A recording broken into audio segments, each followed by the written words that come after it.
Hello viewers, আসসালামু আলাইকুম। আজ আপনাদের সাথে শেয়ার করব পাট পাতা বা নালিয়া পাতার কাঁচা ভর্তা। আশা করি আপনাদের সবার ভালো লাগবে। এই পাতাটি আমরা কম বেশি সবাই চিনি। এটাকে অনেক অঞ্চলে পাট পাতা বলে থাকে, আবার অনেক অঞ্চলে নালিয়া পাতা বলে থাকে। যাই হোক, পাতা তো একই। তো এই পাতাটাকে আমি খুব ভালোভাবে পানি দিয়ে ধুয়ে পরিষ্কার করে নেব।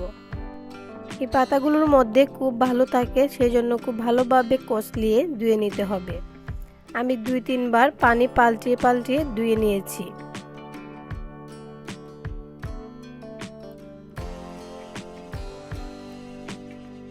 আপনারা কিন্তু বাসায় কিছু না থাকলে এই পাতা দিয়ে খুব সহজেই কাঁচা ভর্তা বানিয়ে খেতে পারেন, আর খুবই ভালো লাগে। গরম ভাতের সাথে অনায়াসে 1 প্লেট ভাত শেষ করতে পারেন এই ভর্তাটি দিয়ে।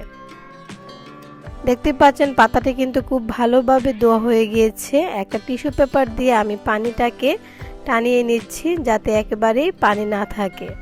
আপনারা যদি ভর্তা বানানোর 1-1.5 ঘন্টা আগে পাতাটা ধুয়ে রেখে দেন তাহলে কিছুটা শুকিয়ে যাবে। আমি যেহেতু সাথে সাথে করছি সেজন্য টিস্যু পেপার দিয়ে মুছে নিলাম। তো খুব চিকন করে কেটে নিতে হবে, যতটা চিকন আপনারা করতে পারেন সেই অনুযায়ী করে নেবেন।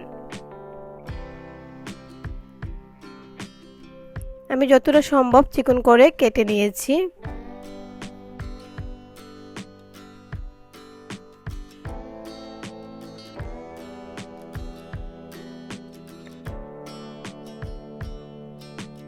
দেখতেই পাচ্ছেন একদম মিহি করে কেটে নিয়েছি। এখন এখানে ঢেলে নিচ্ছি।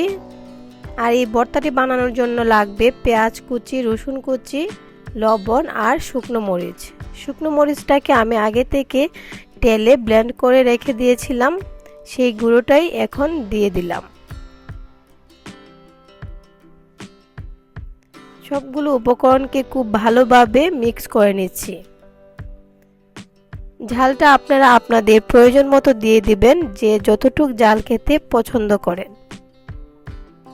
আমি যে পরিমাণের ভর্তা বানালাম সেই পরিমাণের ভর্তা কিন্তু অনায়াসে 3 জন খেয়ে ফেলতে পারে।